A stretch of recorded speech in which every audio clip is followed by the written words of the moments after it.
C'est vrai que on peut avoir des formats qui mêlent l'information et le divertissement. Vous avez parlé des différents moments des émissions qui ont voilà, différents formats. Je pense qu'il serait intéressant de faire une étude auprès des téléspectateurs et de comprendre s'ils ne prennent pas ce que vous considérez comme étant identifié comme divertissement, comme une émission d'information.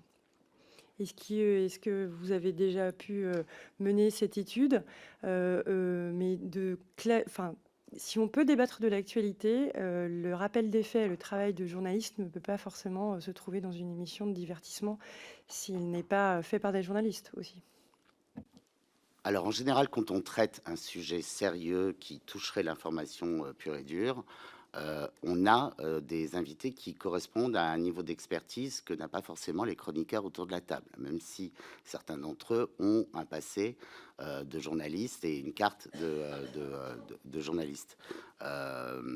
Donc, on angle dans ces cas-là, et c'est plutôt des séquences qui font part de témoignages ou de débats entre deux personnalités qui ne sont pas des récurrents autour de la table, qui ne sont pas des chroniqueurs de Cyril. Donc la tonalité de l'émission change effectivement. C'est vraiment un point intéressant que vous soulevez, puisque Franck et moi, nous avons renforcé l'accès de C8 avec Cyril, avec l'arrivée de Pascal Latour-du-Pin, qui arrive elle-même de BFM, qui est une journaliste qui faisait étrange d'infos. Donc c'est vrai qu'aujourd'hui, il y a vraiment, entre l'info et l'entertainment, il y a un vrai besoin du public, puisque l'émission n'a jamais aussi bien marché.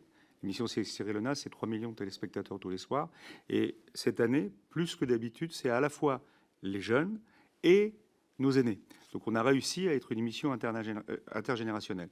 Et c'est vrai que je demande, moi, à Franco Pietto et aux équipes, de renforcer tout ce qui est éditorial, puisque c'est vrai qu'il y a une porosité très forte entre le divertissement à un moment donné et une info extrêmement dure, comme il peut y en avoir malheureusement tous les jours.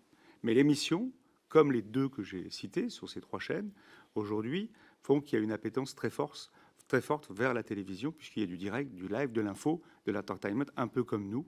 Quand on va sur les réseaux sociaux, on a quelque chose qui va nous divertir et quelque chose après qui va nous horrifier. Merci. Je donne la parole à Madame Sarah Legrain. Oui, merci.